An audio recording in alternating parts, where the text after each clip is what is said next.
All right, business news with Matthew Warren, who's joined us on set. Hi, Matthew. Hi, Cyril. Matthew, of course, business news dominated by Cyprus and what's going on there.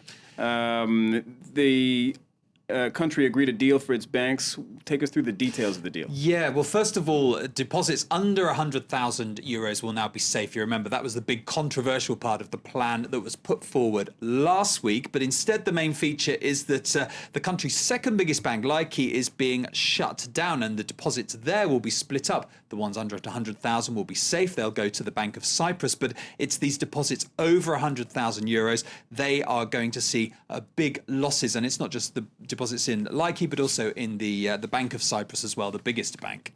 And how much will those deposit holders lose? Well, again, unlike the deal we saw last week where there was a fixed percentage rate for that, 9.9%, there isn't one this time, because what will happen is the cost of all this restructuring will be worked out, and then the money will be taken, the losses will be made on those accounts. For the depositors in Laiki, that could even involve all of their money. For those in the Bank of Cyprus, it could be 20, 30, 40% of their deposits that will go. Now, many of those deposit holders, remember, are Russian, and that's going to create a lot of bad feeling. In fact, the Cypriot finance minister conceded that their reaction is likely to be, well, very complex. He put it with loyal international partners disappointed and disillusioned. I think that's probably an understatement. That's probably an understatement, yeah. Is this at least going to solve the problem? Well, in the short term, yes, it solves the problem that the European Central Bank was going to cut off funding after today if no bailout deal in place. But the head of the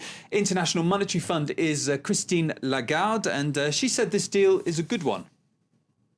I would also like to salute the courage of the Cypriot authorities who have decided to take on the challenge of putting in place and implementing in the days to come something which is going to actually, number one, protect the insured depositors.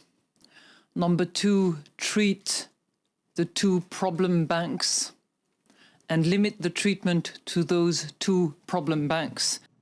Christine Lagarde thinks the deal is a good one. Does that mean Cyprus and the Eurozone are out of the woods now? Yes, well, in the longer term, perhaps there are other problems. Of course, depositors in other Eurozone countries, especially those with bigger holdings, might look at what's been going on and get worried. Also, there are day-to-day problems in Cyprus will continue. There are limits on the amount that people can withdraw from ATMs. Also, thousands of bank workers at that Laiki bank now risk losing their jobs. And of course, the other really fundamental thing is the economy. The economic model now needs to be rebuilt. Financial services was a huge part of the economy. Well, it looks like that's not the case anymore. And how are markets reacting to this news? Well, markets, it's only been the Asian markets that have had a chance so far to give their verdict, but you can see there they are all up. The Nikkei in Japan is now closed, and that closed up 1.69%. So the European Open will be in about an hour's time. We'll see how they react. All right, Matthew Warren, thank you very much. We'll hear more from you throughout the morning. Do stay tuned to France 24. More news coming up with Stuart Norval, just a minute away.